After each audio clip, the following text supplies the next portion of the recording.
Welcome to Incredible Idaho. I'm Wayne Walker. Tonight we begin our show with a story about the dynamic science of forensics. Now, many of the blood testing methods that are making today's courtroom headlines are the same techniques the Idaho Department of Fish and Game uses to investigate wildlife crimes. Often, the conviction of a poacher may depend on what comes out of a test tube.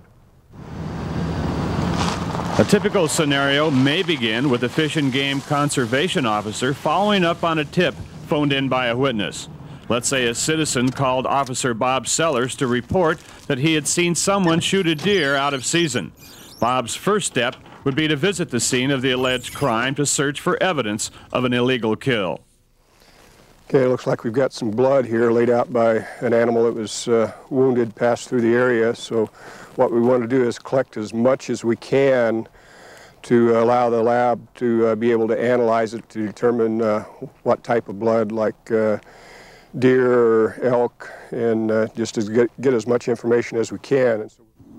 If the blood proves to be from a deer or elk, Bob can rule out other sources such as human blood from a hunter injury, and it will give him another facet of evidence in court to back up the statement from the eyewitness.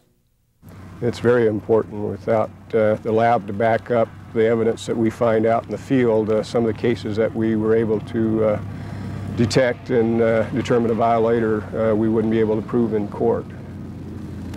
It's just another nail in the coffin of the violator. The evidence is labeled and hand-carried to the Fish and Game Wildlife Health Laboratory near Caldwell. Lab biologist Sharon Landon's first task on receiving the evidence is to sort through the mud and debris. You want to remove anything that's not related to the case, that's just going to, confuse the issue. So usually I try to pick out something that has a great deal of blood on it, such as this piece here. And then eventually what I'll end up doing is pooling all of these samples to get a real good example to run the tests on. Sharon is very meticulous in her handling of the evidence, documenting every step. This will help her to remember the details of each case if she were to be called to testify in court. It's a job that requires a lot of patience and precision and constant updating on the astounding new developments in the field of forensics. But for Sharon, that's a gratifying aspect of the work and part of the challenge. It's an exciting sense of doing tests and doing forensics, because basically forensics was started more seriously towards wildlife in the 80s, and there's looking more and more towards it to go to trials and this type of thing. So a lot of the things that they're using in human medicine or with the sheriffs and the police are now being transferred over into what can be done with wildlife. A small amount of distilled water is added to each sample, rehydrating the dried blood that has soaked into the leaves. Okay, and then you could see on this one, this is a pretty good sample, because if I was to pull the leaves away a little bit from there, you can see what liquid it is, and it is the color of the blood. This sample then travels down the hall to be placed into a centrifuge that will further separate the liquid from the leaves and debris, leaving a more concentrated sample for Sharon to work with. As you can see, the leaves and all the dirt is compacted down to the bottom, which allows us to be able to suck off the portion that looks the red stain portion of the liquid. Sharon has a plate prepared that contains what's called an antisera in one of these tiny wells. A small droplet of our sample is then placed next to it in one of the remaining wells. Tomorrow we'll read the plates, and in fact I read it 24 hours and 48 hours just to make sure.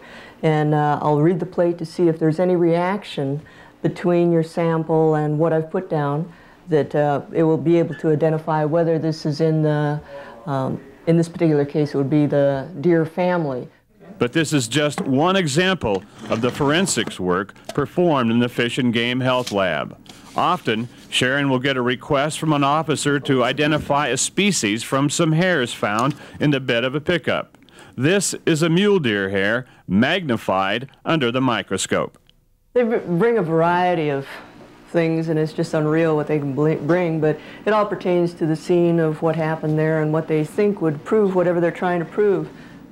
Feathers may also be turned into the lab for identification. By comparing it to the lab's collection, Sharon concludes that this one appears to be a tail feather from a red-tailed hawk. If she needs further verification, the feather too will end up under the microscope. Which will show to you X-rays like this one of a trumpeter swan can confirm whether or not an animal has died from a gunshot wound, and can also help Sharon locate the pieces of shot in the body cavity that may need to be extracted for ballistic tests.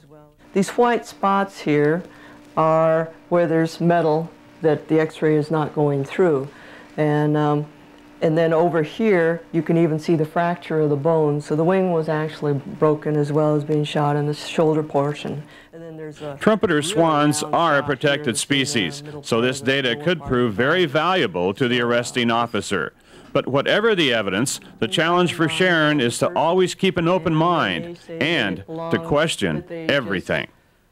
I think anybody who gets into the science area has some interest in answering questions in their own mind as to why things happen or the what-ifs in the world.